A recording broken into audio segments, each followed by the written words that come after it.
Hello, and welcome to our webinar, Unwrap the Best Reads, Top Sale Books, Hidden Gems, and Promoting Your Library's Digital Treasures. I'm Heather Booth, and I'm the audio editor here at Booklist. Before we begin, I'd like to go over some technical details. Today's slide presentation was included in the reminder email you received from Zoom 1 hour ago. To download it, please open that email, scroll to the bottom, and click on the link located there. You can also download the slides by typing the URL on this screen into your web browser. If you have any trouble, please contact us at webinars@booklistonline.com. The audience is in listen-only mode, but we encourage you to submit any of your questions for our panelists in the Q&A box. You'll find this box on the toolbar at the bottom of your screen. If you have a question or if you need technical assistance, simply click Q&A and type your message in the box that appears. Any unanswered questions will be sent to our panelists so they can follow up with you after the webinar. Booklist offers closed captioning on all of our webinars. To enable or disable captions on your screen, please look for and click the live transcript icon on the toolbar mentioned earlier. From there, you can select Show or Hide Subtitles from the menu that appears. If you choose to enable subtitles, you can adjust the size of the captions at any time by selecting Captions Settings.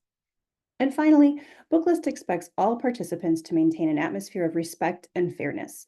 Anyone who violates this standard of behavior, including engaging in any form of harassment, may, at the discretion of the organizers, be immediately removed. We have a wonderful program, so without any further ado, let's meet our panelists. Today, we will be joined by Sheila Maudsley, Digital Content Librarian. Sheila has a BA from Marietta College in English and Music and an MLS from Kent State University. Before coming to OverDrive in 2021, she worked in public libraries for 17 years doing reference, technology training, adult programming, and digital collections. She enjoys reading fantasy as well as writing it with her co-author and husband, James. She can also often be found reading steamy romances, classics, history, and international literature. Ask her about #WIT month if you don't have anywhere to be in a hurry. We have also Megan Bolchko, Digital Content Librarian. Megan's love of libraries started early, hiding in the book drop while her grandmother worked the circulation desk at her local public library. Megan graduated with an MLIS from Kent State University, then worked in academic libraries until coming to OverDrive in 2014, where she has had the pleasure of working with libraries in over half of the 50 states, from Florida to Alaska.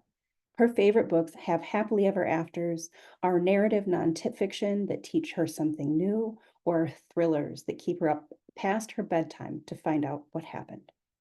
Megan suffers severe wanderlust and is an enabled bibliophile and would rather be on or near water at all times, preferably with her husband and daughter while her cat stays home. Also joining us today is Holly Storm, a digital content librarian.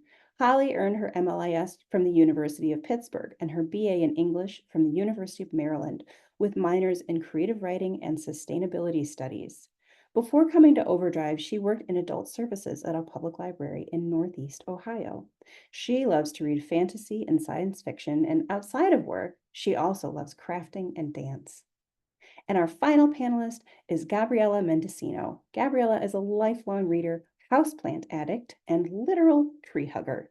She graduated from Baldwin Wallace University in 2017 with a double major in business administration and theater, and has used both daily ever since. She lives in the Cleveland area with the Mendocino menagerie, a toddler, 2 dogs, 3 cats, and a lot of fish, and one sometimes grumpy man, and can and will launch into a tirade about how much she loves them. So, watch out for that. A big welcome to all of you, and I'll pass the mic over to you. Hello, everybody. Thank you so much for joining us today, and thank you, Heather, for that lovely introduction. I forgot what I wrote in my bio until you just read it. So, OverDrive's magnificent digital content librarians have taken the time to put together the very best ebooks and audiobooks that are currently on sale for our annual end-of-year sale, which runs from now until December 31st. So there's still some time to take advantage of that. And they've even taken the time to identify some hidden gems. So if you look on your screen and see those icons, you'll be able to see exactly what they're referring to as they go through their slides. All of these titles can be found in Marketplace and are ready to be added to your already, I'm sure, robust digital collections. So are you ready to get started? All right. Thank you so much, Gabriella. As you said, I am Sheila Maudsley, and I am going to get us started with some of my favorite titles that are on sale in history. So I do actually have to start with, I feel a little bit bad that I'm starting with this book because it's all going to be downhill from here. No, I'm actually joking. This is, however, my favorite book that I have read this year. It is called Pax Romana, The Plague That Shook the Roman World, and it's by Colin Elliott. It's about the Antonine Plague, which was probably the earliest global pandemic. Thanks to the size and mobility of the Roman Empire, particularly legions of soldiers marching all around Europe, North Africa, and into Asia, the virus spread in a way that the world had never seen before. So, what was this virus? A particularly virulent flu? Measles, smallpox, bubonic plague? No one knows for certain, but Eliot examines all the possibilities. He also looks at how the virus continued to return after it had seemed about to burn itself out. And more importantly, how the people of the Roman Empire tried to treat it and stop its spread. The disease hit in the 2nd century AD during the reign of Marcus Aurelius, at a time known as the Pax Romana, meaning a time of peace and prosperity. Yet the plague hit just as the Roman army found itself bogged down in multiple wars in the Balkans and the Middle East, causing food shortages and a cascade of other issues from mass immigration to the persecution of Christians. So, did the Pax end the Pax Romana? Or was the empire already doomed to slide into decline? You'll have to read this one to find out. My next pick is Palestine 1936, The Great Revolt and the Roots of the Middle East Conflict by Orrin Kessler. The origins of the current strife in the Middle East are complex and manifold. In Kessler's award-winning debut, he focuses on the Great Revolt of 1936 to 1939, the understanding of which is necessary to understand what happened in the almost 90 years since. The revolt cost thousands of lives, Arab, Jewish, and British, but how did it start and why? Kessler carefully examines the important players, such as the noted intellectual and author of the Arab Awakening, George Antonius, Zionist leader and future first Prime Minister of Israel, David Ben-Gurion, as well as future Prime Minister of Britain, Anthony Eden. Kessler also fully and fairly introduces the reader to numerous other figures that might not be household names, but who helped shape this part of the world. The exact causes and who might be blamed for the start of the revolts can and have been debated, and Kessler looks at all the contributing factors.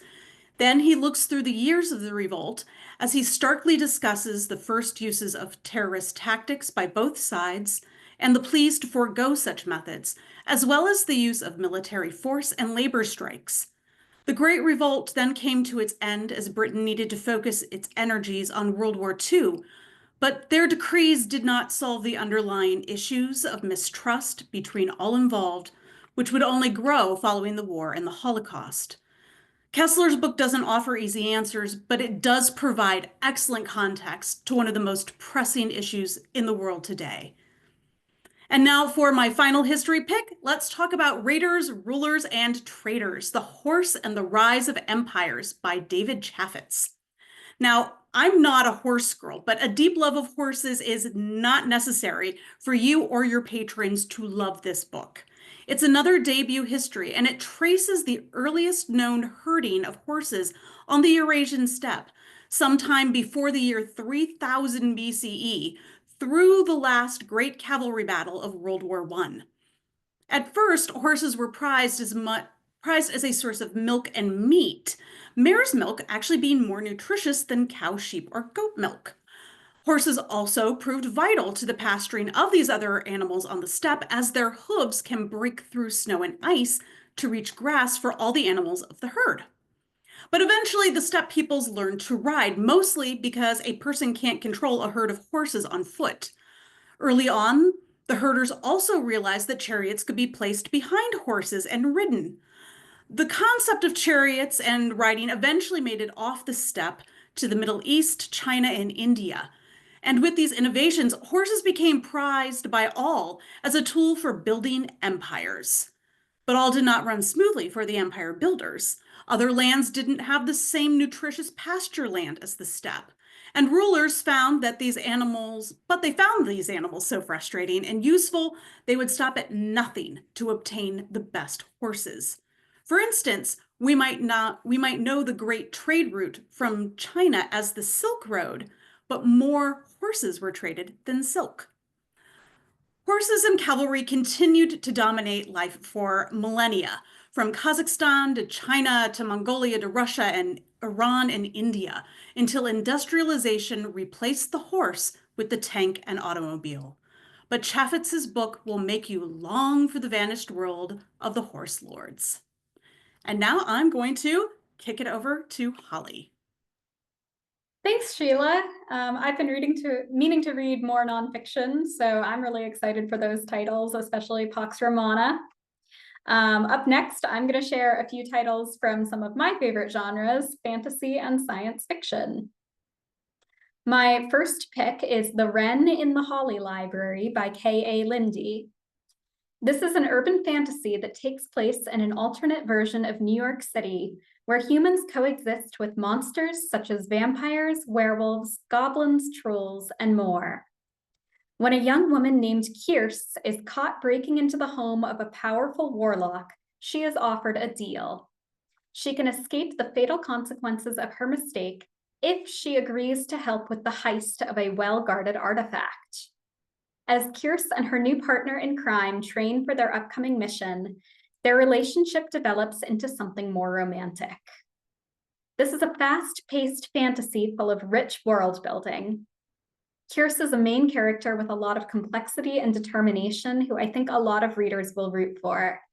As a bonus, if you read and love this title, you'll be happy to know that there's a second book on the way set to release this June. Shifting gears slightly into science fiction, The Mercy of Gods is the first book in James S.A. Corey's Captives War series. This title is interstellar space opera at its best. It's set in the distant future after humanity has populated a planet called Ongen. When an alien species bent on intergalactic domination arrives, a small group of biologists are captured and forced to conduct research on behalf of their kidnappers. As time passes, interpersonal tensions rise, and the characters are forced to make difficult moral decisions to maximize their chances of long-term survival and ultimately decide whether to rebel against or comply with their newfound reality. The high stakes and dire consequences of the story keep you on the edge of your seat. At the same time, the examination of human nature under duress is moving and thought-provoking. I also think that the descriptions of alien biology will be really appealing to hardcore science fiction fans. And the last title I'm going to share on this slide is also science fiction, although it has a very different tone. Beautyland by Marie-Helene Bertino is a really sweet, poignant coming-of-age story about an alien sent to live among humans. Adina is born on Earth in 1977, and for the first few years of her life, she feels a little different from her peers. Her suspicions are confirmed when she receives a fax from her otherworldly superiors explaining that she is supposed to observe and report back to them on the nature of humanity. As Adina grows up, she experiences family, friendship, bullying otherness, and many other concepts that shape our human experiences. The way she phrases her observations is sharp and memorable.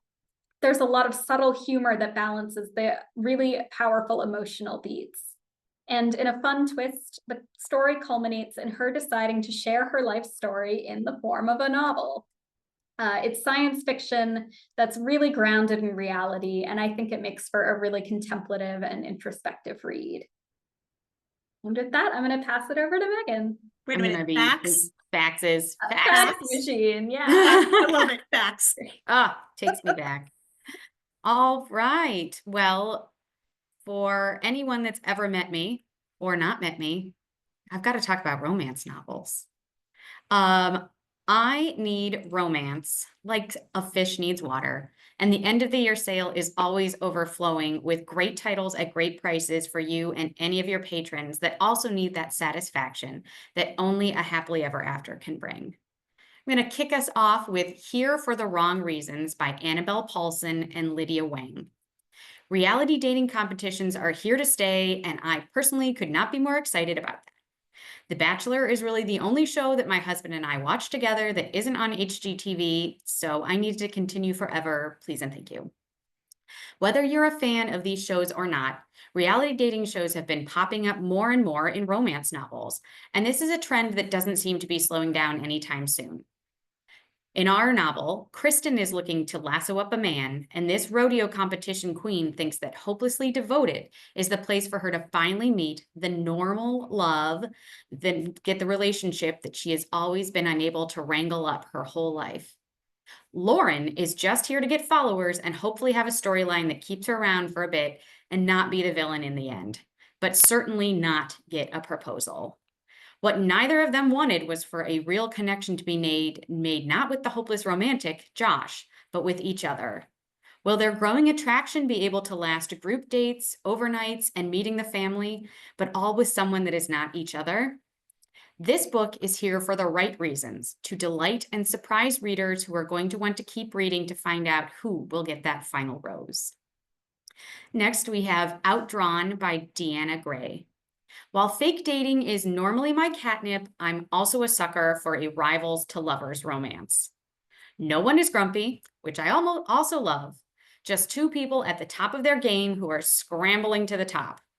Added to the stakes, the chance at love, and I'm going to be flying through the pages, trying to see how everything resolves and who wins both at the stakes and at love. Welcome to the cutthroat world of serialized comics, where few women succeed and even fewer women of color even have the opportunity to get their foot in the door, let alone lead the revival of a cult classic comic that was her favorite growing up. But this is the opportunity that Noah has been working her entire career for, and she's the lead artist, or at least that's what she thinks, until she walks in on her first day to discover that her art school rival, Sage, is working at the same company and also vying to be the head of the Queen Laisha relaunch. Ever since school, when they briefly flirted with friendship and with each other, these two women have been chasing each other. Now, as they are forced to work together to ensure that their heroine gets all she deserves from her new stories, can they write each other into their own? This slow burn yet spicy romance will give you real Elphaba Glinda vibes and is not only an amazing queer romance, but also a behind-the-scenes look into an area of publishing that is often overlooked, that of comics and the artists behind them.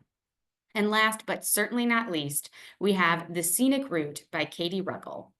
Romance and adventure go together like peanut butter and jelly. I'm thrilled that was once a relatively niche area of the genre is starting to go more mainstream, and we're getting more and more books that are out to get our adrenaline running in all the right ways. Imagine being in a family of female bounty hunters. Now, imagine you're the youngest of the bunch. Oh, and did I mention that your most recent skip that you need to track down is your mother? The table is set for this feast of a book, and our heroine, Felicity Pax, would like to invite you over to enjoy, except she's currently out of town trying to misdirect the PI, Bennett Green, who is also on the hunt for her mother, while her sisters are hot on their mother's trail. Bennett's firm has been hired by the insurance agency that holds the coverage for the necklace stolen by the Pax matriarch, and he thinks that Felicity will lead him right to her.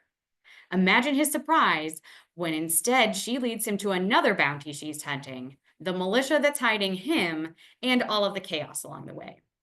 Full of a cast of incredible side characters, you'll fall in love with the local murder club and chemistry for days as you try to see if they can catch their man and maybe catch each other. This is the start of a new series, complete with an end chapter introducing our next sister and her story, so get ready to join the family for more. Okay, you really always do have the best romance picks, so thank you so much, Megan. All I read. Oh. Well, I'm moving now from history to historical fiction with my next 3 picks. And I'm starting with Death in the Spires by K.J. Charles. Now, Charles is my favorite historical romance author, and she often includes mystery plots in her romances like the Will Darling adventures. But Death in the Spires flips the focus as it's a mystery novel with a love story. It's told in 2 timelines. The latter timeline finds our protagonist, Jeremy, a man of 30, just trying to muddle along in 1905 England, London as a clerk. But then an anonymous letter shows up at his workplace, threatening to expose him for the murder of his best friend a decade earlier when they were at Oxford. This sets in motion Jeremy reconnecting with old friends he hasn't spoken to since they left school. As it turns out, he's not the only one receiving mysterious letters. All the members of their set are being terrorized by mail as well, so Jeremy can no longer ignore the secrets of the past. He must find out who is threatening them now, and to do so, he realizes he must once and for all solve the murder that changed everything. The mystery is twisty, weaving together flashbacks of their school days with the current letter campaign. Plus, the love story is actually quite lovely, but I would expect no less from Charles. It's a fun listen that I absolutely recommend to all of Charles's romance fans, as well as historical mystery readers. The audiobook is currently on sale and available in OD Max, so you're going to want to grab those 100 checkouts to let lots of your patrons discover the mystery together. My second historical fiction pick is The Murder of Mr. Ma by John Shen Yen Yi and S.J. Rosen. It's another murder mystery, and it moves us a little further along in British history. The fantastic idea behind this series launch is mixing up the old Holmes and Watson pairing by making the clever detective and his trusty sidekick Chinese immigrants in London following World War I. The tale opens with Professor Lao Shu just going about his business when a famous scholar and China enthusiast, Bertram Russell, invites him over to his home. There, Professor Lao is asked to go undercover to help free from jail the famous jurist Di Ren-zhe. You see, Judge Di is investigating the death of another Chinese man in London, Mr. Ma, an antiquities dealer. The ruse in the prison goes a little awry, but when both Lao and Di get away, a partnership is formed to solve the mystery behind Ma's death. Ma, however, is not the last member of London's Chinese community to come to a grisly end. But with brains, hard work, and far more martial arts action than your usual Arthur Conan Doyle, Lau and Dee dive into London's underbelly of opium dens, low-budget filmmaking, and more to not only solve the murders, but hopefully prevent more. And as I mentioned, The Murder of Mr. Ma is just a series launch. Book 2 in the Dee and Lau mysteries, The Railway Conspiracy, is due out April 1st. So get your patrons ready to crack these crimes by grabbing book 1 while the audio is on sale. And finally, for historical fiction for me, let's go further back in time to prove that I have interests outside early 20th century England, because I also love the Roman Empire, which you already knew because I talked about Pax Romana. But at any rate, let me also tell you about the latest from historical master Con Iggulden. Nero is the beginning of a trilogy about arguably the most infamous man in history, the Emperor Nero. The trilogy really sets out to cover the entirety of Nero's life, as the book goes all the way back to when his mother is pregnant with him. In fact, the true protagonist of this novel is Nero's mother, Agrippina, the granddaughter of Augustus, daughter of the great general Germanicus, and sister to the notorious Caligula. The reader first sees her under the rule of Tiberius shortly before his assassination at the hands of her brother Caligula. At this time, Agrippina is living outside of Rome with her first husband, who was chosen for her. She's always maneuvering to keep them both, and by extension, her son, just the right distance from power, ready to pounce when the moment is right. Because if nothing else, Agrippina is a survivor and a schemer, making certain that even when she's in exile, she has a path back to the heart of Rome. Eagleton has complete control of the time period, and he paints these famous figures as fully dimensional characters. Because honestly, I find few things quite as interesting as watching Julio Claudians stab their rivals and each other in the back, and the front, and the side, and really anywhere they can get at them. Because also keep in mind, what's great about this is the shenanigans are just beginning. This is book 1, and it ends with Emperor Claudius in England, and Nero is still just a boy. The fun continues in May with the release of book 2, Tyrant. And now, kicking it over to Holly for some YA. Great, thanks, Sheila. Those all sound great. I love mysteries. I love the Roman Empire. So those all sound like great picks to me. So in addition to having plenty of content for adult readers, the sale also has so much great material for younger audiences. To start off, I'm going to share some titles for our young adult readers. First up is The Summer She Went Missing by Chelsea Ichaso. Paige spends every summer vacationing in the same community as her best friend, Audrey, as well as Audrey's dreamy older brother, Dylan.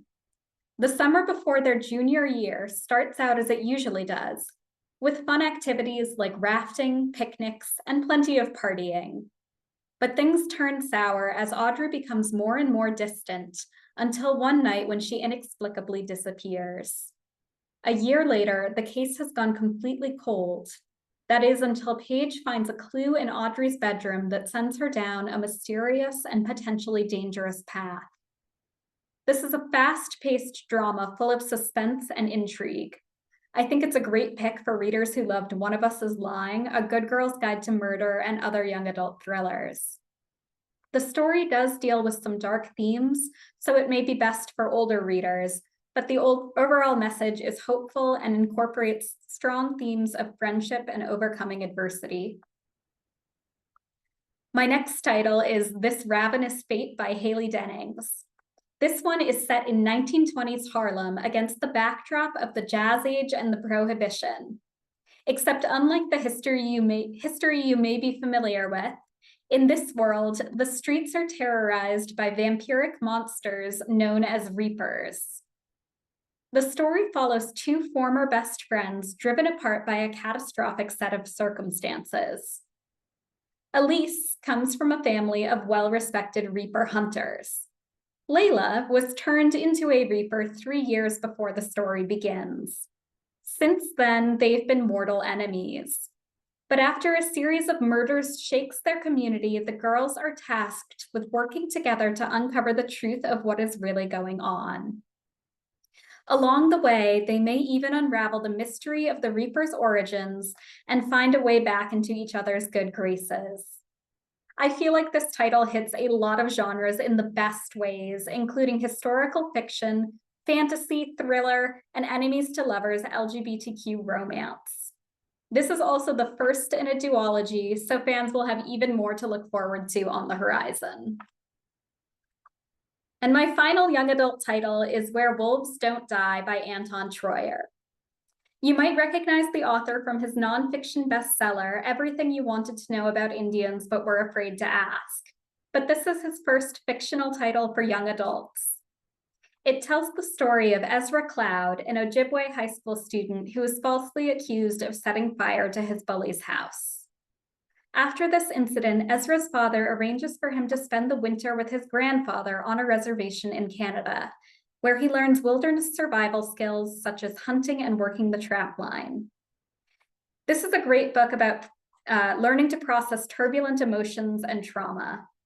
In addition to the aforementioned bullying, Ezra is grappling with grief over the recent death of his mother.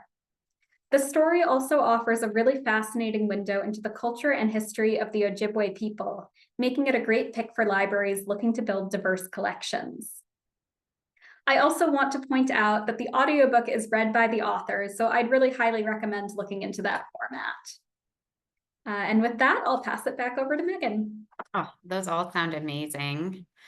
So we had young adult, now we're gonna take it back even younger with some picture books.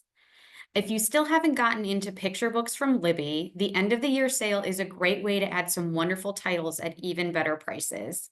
I can tell you from my own experience that having an ebook, especially a read along, at my fingertips in those unexpected times, like in a waiting room or at a restaurant where the service seems to be taking forever, this has proven to be a lifesaver. And here are some of my favorite titles from this year's bunch. I'm going to kick us off with Bubbly Beautiful Kitty Corn by Shannon Hale, illustrated by Le Yuen Pham. I have a kindergartner, so my household has been standing kitty corn since her first book, Itty Bitty Kitty Corn, came out a few years ago.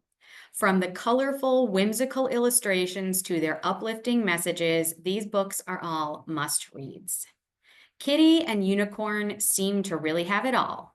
Their friendship is strong, and they are really vibing, being their true selves. But Unicorn feels like something is still missing.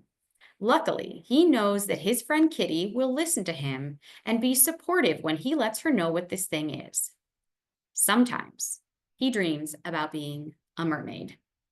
Instead of judging him or thinking he's silly, Kitty does what best friends always do and dives headfirst into helping him make his dreams come true, even if there are some bumps along the way. Like, who could have guessed that Unicorn can't swim? This book is a testament to what it means to be a really good friend and imparts lessons that both kids and adults can stand to hear, all wrapped up in a bubbly, beautiful package. I feel like after 4 books, I've finally gotten my kitty voice down when I'm reading this aloud, though according to my daughter, my unicorn still needs some work.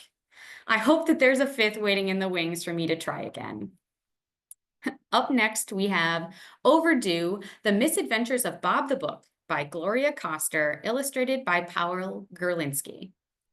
As librarians, we all love books about books and libraries.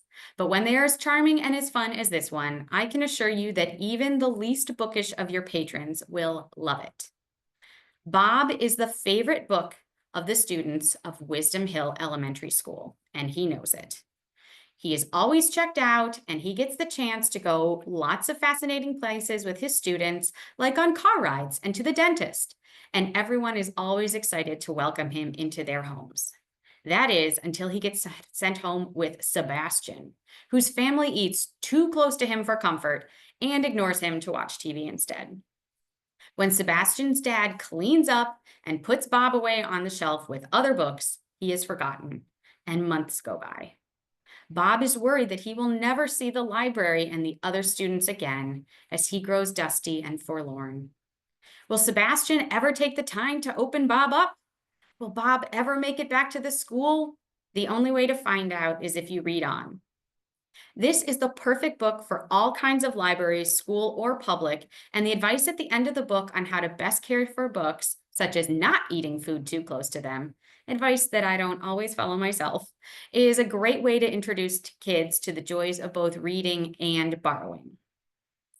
And last book that I have is Gifts from the Garbage Truck, a true story about the things we don't throw away, by Andrew Larson, forward by Nelson Molina, and pictures by Oriel Vidal. Anyone who has ever met a child knows that there is little more fascinating than a garbage truck, other than whatever little treasures they might find on the ground while they are out and about walking around. This book is a perfect blend of all of these interests and is a wonderful, true story to share with your patrons. Growing up in New York City, garbage collection was something that was both captivating and important in Nelson Molina's life. If you've ever been to New York, which is my favorite city on the planet, you will know how prominent trash and trash collection is. And from a young age, Nelson would find treasures that were other people's trash and upcycle them into gifts for his family and friends. As an adult, Nelson became a New York City sanitation worker, which made him proud and an important member of the community. He also continued to find discarded treasures, which he would save and display in the sanitation garage, ultimately leading him to starting a museum of his finds, which really goes to show how one person's trash is, well, you all know the rest. This is a great book for story time, as it not only tells an interesting true story with lovely illustrations, but the back matter invites us all to think about the 4 R's: reduce, reuse, recycle, and rethink, and opens up many opportunities for fun programming around these different areas. Okay, Megan, those were just so fun and like overdue. It's just like breaking my heart. I Oh, love it. it's the best. Oh my God, It's it's the best. amazing. And we have it as a read along, so Hey, even better. that is amazing. Okay, so we also had a few more books that we really, really wanted to talk about, and they didn't fit into nice little categories and genres. So this is our other favorites of things that we just loved so much that are on sale that we couldn't pass up the chance to talk about. And I'm going to start our other favorites with The Audacity by Ryan Chapman. Chapman has written a hilarious satire about the mega wealthy, centered around the schlubby Guy Sarvanathan. A failed composer, not that he ever really tried that hard to make his classical music career take off, Guy is now middle-aged and husband to the brilliant healthcare entrepreneur Victoria Stevens. Victoria runs a Theranos-like company built on less than entirely accurate research, while Guy spends his days fundraising for her charities. Then word comes that Victoria has gone missing, and Guy needs to react, something for which he is entirely unsuited. But is Victoria really missing and possibly dead? Guy decides that he really doesn't care much one way or the other, so he hops on a plane to a private Caribbean island where he meets up with other billionaires at a Davos-esque retreat where the assembled will figure out how to save the world. The people there are old friends, if you can call shallow, money-obsessed business rivals friends. Guy chooses to spend his time drunk and high, ignoring increasingly frantic calls from his wife's people, who are primarily worried that in just 3 days, a journalist intends to go public with the truth about Victoria's company, which could lead not just to humiliation and financial failure, but jail time. I laughed out loud reading this book, and I believe that you and your patrons are also likely to enjoy the absolute absurdities that grow with every page. And now I've got my last sale pick, The Emperor and the Endless Palace by Justinian Wong, a book that I've been kind of screaming about the entire year. I need to start with the fact that this book is definitely spicy, so keep that in mind. It is a reincarnation love story set in the years 4 BCE and 1740 AD in China, as well as in present-day Los Angeles. It's actually an incredibly difficult book to talk about because a big part of the joy of reading this book is unraveling who these people are throughout time and just what they mean to each other. So I'm gonna be a little vague, but also hopefully intriguing enough that you will want to get this one and recommend it to your patrons. So in the earliest timeline, we have a courtier at the Endless Palace, and he is asked to seduce the emperor.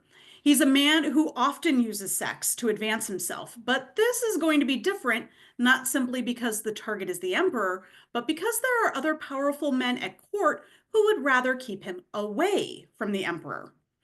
In the 1740 timeline, a rural innkeeper is plagued by spirits.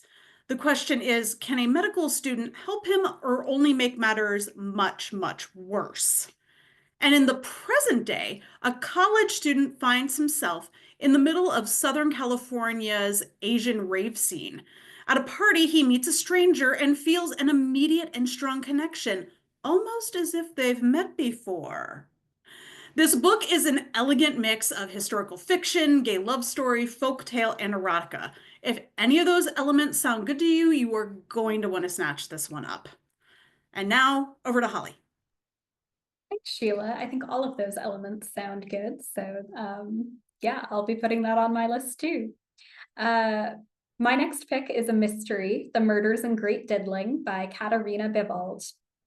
I think this is a great read for people who love their murders a bit more on the fun and cozy side. The story follows a writer named Barrett who moves to a small village in Cornwall in order to help find inspiration for a new book. She soon discovers that the community is full of peculiar and slightly secretive characters. Events really kick off when an explosion in the library kills the town's most disliked resident, and Barrett decides that helping with the investigation would be the perfect way to get past her writer's block. The small town English setting feels so charming and classic, and the supporting cast are really delightful to engage with. The characters also display a lot of love for books and writing that I think will resonate with a lot of readers. Most importantly, the mystery at the center of the story is rewardingly twisty and satisfying. And my final pick is The Dead Cattail Assassins by P. Jelly Clark. This one's a little on the shorter side. It's technically a novella, so it's great for anyone trying to hit their reading goals for the end of the year. And despite the length, it delivers a really complex and action-packed story. It's set in an ancient port city where people sometimes live on after their death as servants of a goddess named Errol. They operate as hitmen, and as part of the bargain, they have no memories of their past lives. Aveen is one of the most skilled assassins in the guild, but her world is turned upside down when her latest target raises questions about her previous life, drawing her into a complicated plot concerning both her own history and the history of the city itself. Aveen has a real tongue-in-cheek humor that adds a lot of levity to the story, and the mystery at the center of the narrative will be satisfying for lovers of both fantasy and thrillers. And now back to Megan. I'm obsessed with that cover, though. Absolutely love, love, love, love. Well, I'm going to spin us into some nonfiction and start us off with Keanu Reeves is Not in Love with You by Becky Holmes. With his new book recently published, one would expect that Keanu Reeves might not have the time to find random people on the internet to discover and fall in love with, but somehow he keeps popping up in people's DMs. Or does he? Becky Holmes has undertaken an incredible feat. She's fed the trolls. After seeing her Twitter, this is in the pre-X time, so I feel confident calling it that, messages fill up with notes from famous people from all across the spectrum, she decides to dig deeper into what makes those people on the other end of the computer do what they do, who they are, and find out more about the people who ultimately succumb to their charm and the aftermath. What she discovers is both fascinating and sad for everyone involved. She humanizes those who are reaching out while not apologizing or condoning anything that is done. You will laugh at her interactions and antics while also learning how easily any of us can be prey to scammers and how many of us feel like we cannot ask for help once we fall down this particular rabbit hole. Her interviews with everyone from victims to investigators to some of the perpetrators themselves shine a light on this very pervasive problem, but in a way that is somehow charming and funny. I bet if you check your Facebook or Instagram right now, you too have a message from Keanu waiting for you. And to finish off our sale titles, I have Butt or Face, Revenge of the Butts by Carrie Lavelle. The absolute joy and amount of giggles that were produced by my daughter when I brought home the first Butterface book cannot actually be measured, but my Grinch heart did grow 3 sizes that day and then shrunk again when a glass of milk ended up spilling all over the book, but that's a story for a different time. Though, spoiler alert, we saved the book and are still giggling over butts and faces to this day. Revenge of the Butts returns us to the world of fascinating animals from the first in this series, with extreme close-up photography of some extreme-looking animals, and invites the reader to interact as they try to figure out the ultimate question. Are they looking at the front or the back of this animal? The next page will zoom us out, present us with the answer, and then talk about the animal with a special focus on the adaptations for survival that have caused it to have such a distinctive face. Or butt. Get ready for many fan favorite animals such as the mighty axolotl and read about new animals, especially insects, that might be new to many readers and animal lovers. Whether coming or going, this book is going to charm any kiddo or grown-up that likes to laugh while they learn. Oh, Megan, that is amazing. And that actually, I think that's the perfect place to end our sale titles, but we are not quite done yet because you can't have 3 OverDrive librarians in the same room and have us not talk about our forthcoming books that we're excited for. So here are some things that we are looking forward to in the first few months of 2025. Now, I'm not going to have time to go in depth on all of the picks that I have on this slide, but I do want to quickly say that the first 3 books in Luke Arnold's fantasy series are amazing on audio. So good on audio. I also want to call out 2 other titles, beginning with Realm of Ice and Sky, Triumph, Tragedy, and History's Greatest Arctic Rescue by Buddy Levy.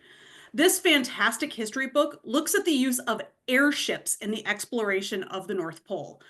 I'm a big fan of Levy's other Arctic exploration books, and this one, I guarantee you, it is also a winner, I promise. It's got steely-eyed Roald Amundsen, men trapped on ice floes, and tragic blimp accidents. Truly, this is great, and it's coming out January 28th, just in time for the cold weather. And last but not least for me is Blood Ties by Joe Nesbo, translated by Robert Ferguson. This is a sequel to 2020's The Kingdom, which is a book that I've always thought of as what East of Eden would be if it were a Nordic noir. The latest installment here has the Opgard brothers trying to make their dream business a reality, all while covering up a mounting number of murders, blackmail, and embezzlement. This one is set to publish on February 11th. Okay, Holly, blow up my TBR. Okay. Well, first of all, Realm of Ice and Skies just sounds too cool to be reality. That sounds amazing. And like Sheila, I have too many titles coming up that I'm excited for to talk about all of them. So I'm just going to go over a couple. The first one I want to call out is Death of the Author by Nnedi Okorafor, which is going to be published this January. This book is about a Nigerian author who decides to write a work of speculative fiction about artificially intelligent robots. Okorafor is such a skilled science fiction and fantasy writer, and I'm so interested to see how she's going to tackle this subject matter, which is increasingly relevant to our day-to-day lives. And finally, the last title I'm going to put a spotlight on is A Witch's Guide to Magical Innkeeping by Sangu Mandana. The story follows a witch who is attempting to recover her magical powers while at the same time running an inn with her great aunt. This is the same author who wrote The Very Secret Society of Irregular Witches, and it promises to be just as cozy and romantic. It's set to release at the end of April. And now Megan can close us out. Yeah, I am so excited for the next Vera Wong book. I know you didn't talk about it, but it was on your slide, so got to call it out. Of course, mine is 90% romance, but I do also want to call out a couple that I'm really excited for, one of which is not a romance book. It's Fearless and Free, a memoir by Josephine Baker, translated by Anam Zafar and Sophie R. Lewis. I have always been fascinated by Josephine Baker, famous singer, dancer, activist, and spy, and I cannot wait to finally read her story in her own words. While this memoir was originally published in 1949 in France, it has taken 75 years for it to be translated into English.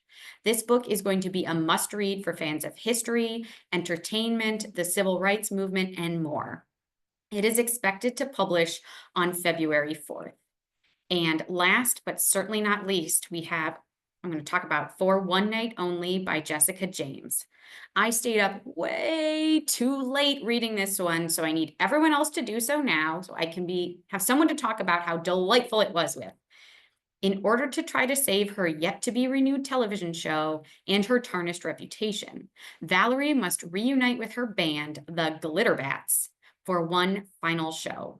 And what better way to get folks excited than to also rekindle the rumors of her relationship with fellow bandmate Caleb in a fake dating scheme that will have everyone calling for an encore. This book is expected to publish January 7th. I want to thank you so much for listening to us chat about what books are bringing us all of the joy as we wrap up 2024. Now I'm going to pass us over to Gabby to talk about some exciting OverDrive updates and some must-do marketing for the end of the year. So I had originally had planned to thank you guys so much for all these incredible highlights, but now I'm mad at you because my to-be read list is already too long, and this is why I don't talk to you guys. It's not because I don't like you, it's because this will happen. So my list is much longer now than it was just a mere 49 minutes ago. So thank you and not thank you at the same time. But I was especially excited to hear all about those hidden gems that you guys had shared. And I have my own little not so hidden gem of my own, because I want to present Hickory Hollow, which is OverDrive's premier collection of original content. And it features 6 spellbinding short films and 6 captivating ebooks that are available exclusively on Canopy Kids, Libby, and Sora. And I have a little description of it here that I'll read for you. The town may be tiny, but it is a special place for the people who live here. Whether it is exploring off-trail in Shellbark Forest, investigating the historical monuments that decorate Town Square, enjoying one of the many town celebrations, or even grabbing some popcorn and a flick at the Hickory Hollow Cinema, there is always an adventure to be had in Hickory Hollow. There are important discoveries to be made, secret riddles to be solved, unexplained mysteries to be discovered, and even hidden treasures to be found. But watch out, sometimes this town seems to have a mind of its own. So the first book, and this is adorable adventure series, is Lost in Shellbark Forest, which is Natalie's story. And it is currently available in your digital library at no cost to you. It was donated through Everyone Reads. And the series is the entire show series is already available in its entirety in Canopy Kids. So the ebooks are available in English, Mandarin, German, Vietnamese, and Korean. So you can meet the diverse needs of your community however they want to read it. And you can visit our website to learn more about the series, add the collection to your library, utilize our free marketing kits, and more. So I'll make sure to drop this link in here into the chat for everybody to go and explore at your leisure. And speaking of free marketing kits, something that we've heard repetitively from our library partners is that amongst your many talents, many of you do not feel confident in your role as graphic designer or marketer, nor do you have a lot of resources at your disposal with your already limited budgets. So we wanted to make sure that you were available, that you were aware of the dozens of timely templates and easy to customize graphics that we have available on our resources center. So the OverDrive Resource Center is a hub, and it is just chock full of graphics for every social media platform, effective marketing materials, and campaigns that seamlessly work into your current marketing strategies. We have book clubs, we have world language features, and we have Canopy collections, and those are only some of what we have to offer in our robust list of marketing kits. We know it's been a tough year with understaffed teams and limited resources, so let us help you out with your promotions. And I'll make sure to drop in the link for that as well, and you can start exploring. And if there's ever anything that you guys don't see in there that you're interested in us adding, you just reach out to somebody on our team and we get that whipped up for you very, very quickly. And last but certainly not least, we have a very special deal going on from now until December 20th for North American libraries. So according to the US Bureau of Labor Statistics, as of this past June, Blu-ray and DVD prices are nearly 29% higher than they were this time last year. So, add that to the list of things that have gotten more expensive along with groceries. But according to Stat Significant, DVD sales have declined for the 16th year straight. So streaming video, it's not news to anybody, but that has become the go-to for films and TV favorites. So if you've been considering offering Canopy's flagship collection of over 31,000 films and TV series, 1,100 content partners, the great courses, Canopy Kids, or our popular Unlimited Access Plus packs and Canopy Kids subscription at your library, now is the best time to do it. So the details are, and I'm going to make sure to drop this in the chat as well, just so that everybody can view it. You can buy 2 or more Plus packs and Canopy Kids subscription and get 20% off. You can buy all 7 Plus packs in our Canopy Kids subscription and get 30% off. Or you can buy a pay-per-use subscription and get 5% back on OverDrive content credit. So that's a little bit of a twofer.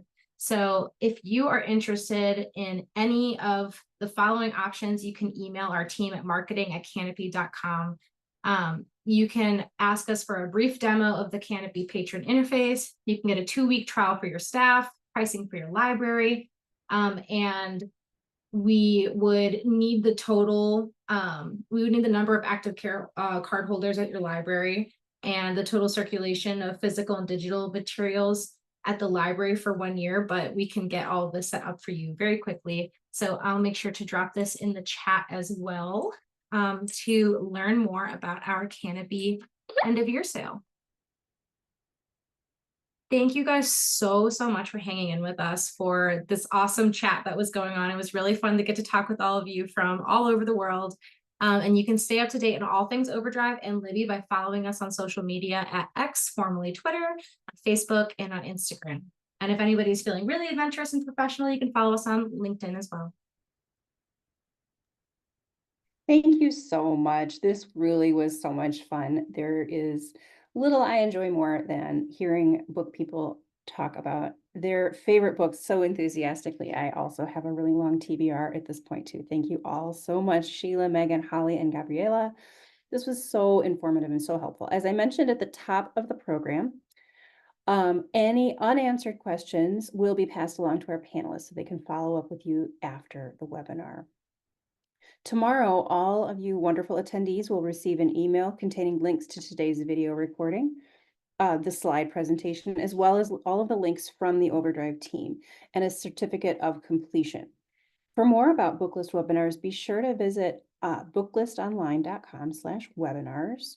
And that is where you can view archives of past webinars, which is great for when you have that downtime in the doldrums of winter for a little bit of professional development on your own schedule, and where you can register for future events. Please keep an eye out for our January and February 2025 webinars, which will feature book club picks, graphic novel book buzzes, and a special romance event that you won't want to miss. I know there was a lot of chatter about romance in the chat, so you guys are going to want to check that one out.